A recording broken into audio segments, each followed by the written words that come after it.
Okay guys, welcome back to Coach Simpson's. This will be my double handoff series. So we're going to talk about the way we run our double handoff and the different options that we do off of that. You'll see a couple drawings coming up. You can always follow me on Twitter, FB Coach Simpson, or you can subscribe to this YouTube channel to get more information. I hope to do several versions of this play. We try to marry it with lots of concepts. So here it is drawn up. You can see the blocking scheme. We're going to block gap down backer on the quick side, pull kick. Important you tell your guard to get his head on the correct shoulder, wrap the tight end, and step hinge with our tackle right over there. It's really important to make sure the angles are correct. You can't allow guys to come over the top of you. Here it is drawn up with the way we run it out of our base set. We actually will hand the ball to our tailback. He'll take the ball with both his hands, not a pocket, and then he'll give the ball to the wing back coming underneath. It's important that you teach him to get depth to make sure he sees the hole. It's usually going to hit inside of the kick. And here is our clip. So right here you can see we're going to run the double handoff to the left. The defense is lined up correctly. We block down. 64 does a great job attacking the correct shoulder. Great kick out block. Tight end actually does a pretty decent job wrapping. He doesn't need to slow down there. What I love the most is that our back actually grabs his jersey. He's that tight to the wrapper. That's important to teach so that your back always hits the same hole you want him to hit. Here it is a little bit faster. A receiver doesn't block anybody. If he had, we probably would have had a better play here. But you'll see again, we're blocking down with everybody.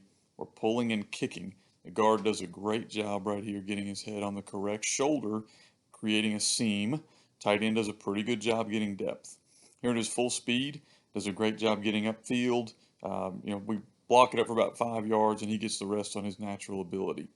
Here's another clip done incorrectly. We actually block it up correctly and we bounce it outside. Good teaching point there for your guys is they've got to get depth and they've got to hit inside. Right here we do a really good job of blocking it. We get the blocking down part correct. Our pull kick is tighter than we'd like it to, but he does get his, here it comes, he does get his head on the correct shoulder.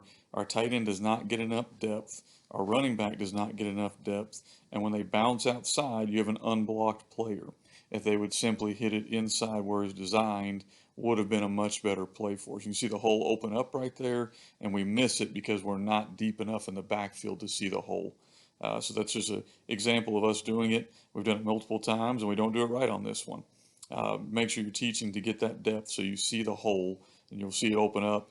We take it the wrong way, don't get any yards. Had we just planted our foot and cut upfield, the play is there. Here's it done correctly later in the same game. You'll see our back do a much better job getting depth. Tight end does a much better job getting upfield. Doesn't really block, but as long as he runs and creates collisions, that's what we want. You want to teach your tight end not to slow down, to sprint through the block, and even if he whiffs, he'll create a hole for your running back to cut off of. It's a lot like we teach our buck sweep. The tight end will pull, gets good depth right here. We don't want him to stop. Get upfield, run full speed. If you whiff, you whiff. A lot of times just getting in the way will be enough to give our running back that crease to hit up in there.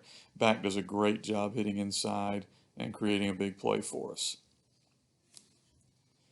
And I think I've got it one more time on this clip, but it's important that you teach your tackle to also attack upfield shoulder of the linebacker to create that seam. A lot of different teaching points on this, but that's one of the hardest ones we've struggled with. Hope to do a couple more videos of this. We've tried to marry this with several RPOs so we can get more than just one play. If you're interested, you can subscribe to my channel, or you can follow me at FB Coach Simpson, or shoot me an email. Love to talk football. Love to continue growing our football game.